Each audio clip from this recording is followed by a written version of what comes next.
Bonjour. Communiqué de presse du Conseil national de la résistance congolaise, CNRC en sigle.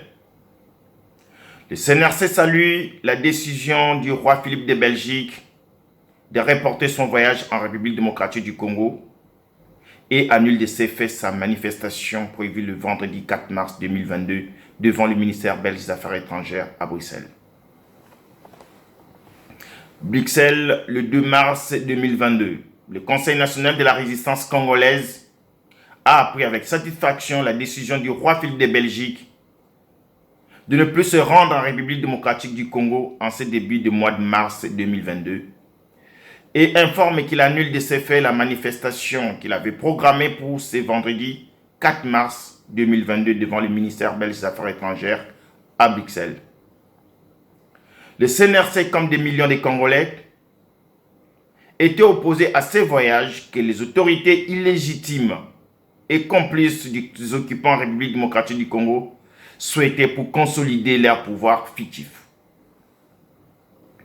Les raisons avancées de cette décision du monarque belge étant la situation de crise qui prévaut en Ukraine, le CNRC ose espérer que la situation de détresse de près de 5 millions de Congolais actuellement déplacés, le bilan de plus de 10 millions de Congolais morts des suites de la guerre d'agression de la RDC par le Rwanda, Ouganda et autres, ou encore des centaines de milliers de femmes violées par an en République démocratique du Congo, vont enfin inciter toutes les autorités belges à faire preuve de solidarité avec le peuple congolais martyrisé. Le CNRC les invite à désavouer le gouvernement congolais, à ne pas se rendre en République démocratique du Congo au moins tant que notre pays est occupé et que l'insécurité y persiste.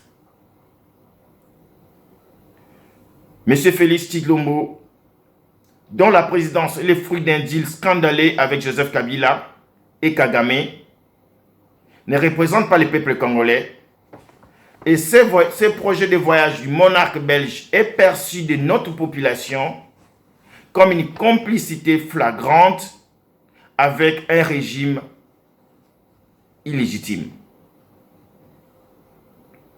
De plus, le CNRC estime que, suite à la crise du Covid-19, qui frappe le plein fouet de nombreux Belges que la diaspora congolaise côtoie tous les jours, il est tout à fait paradoxal que la Belgique maintienne un déplacement coûteux pour le contribuable belge qui vise à aller adouber un dirigeant africain qui empoche sans vergogne plus de 2 millions de dollars par mois pendant que sa population vit en moyenne avec moins de 30 dollars par mois. Le CNRC rappelle que, pour de nombreux Congolais, les plaies dues à la colonisation et l'influence discutable de la Belgique dans les dossiers congolais depuis des années sont toujours béantes.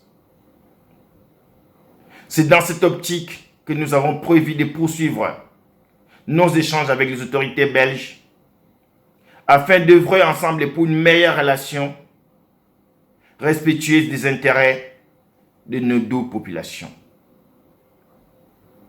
Le peuple congolais est de plus en plus conscient des enjeux réels de la situation politique de la République démocratique du Congo et n'acceptera plus de poursuivre sans réagir cette descente aux enfers à laquelle certains semblent vouloir nous condamner. Fait à Bruxelles le 2 mars 2022, pour le Conseil national de la résistance congolaise, M. Léon Moutountou, le coordonnateur, Yeme Foukakeledi, coordonnateur adjoint chargé de la politique et de la mobilisation, CNRC. Ingeta, nous vous remercions.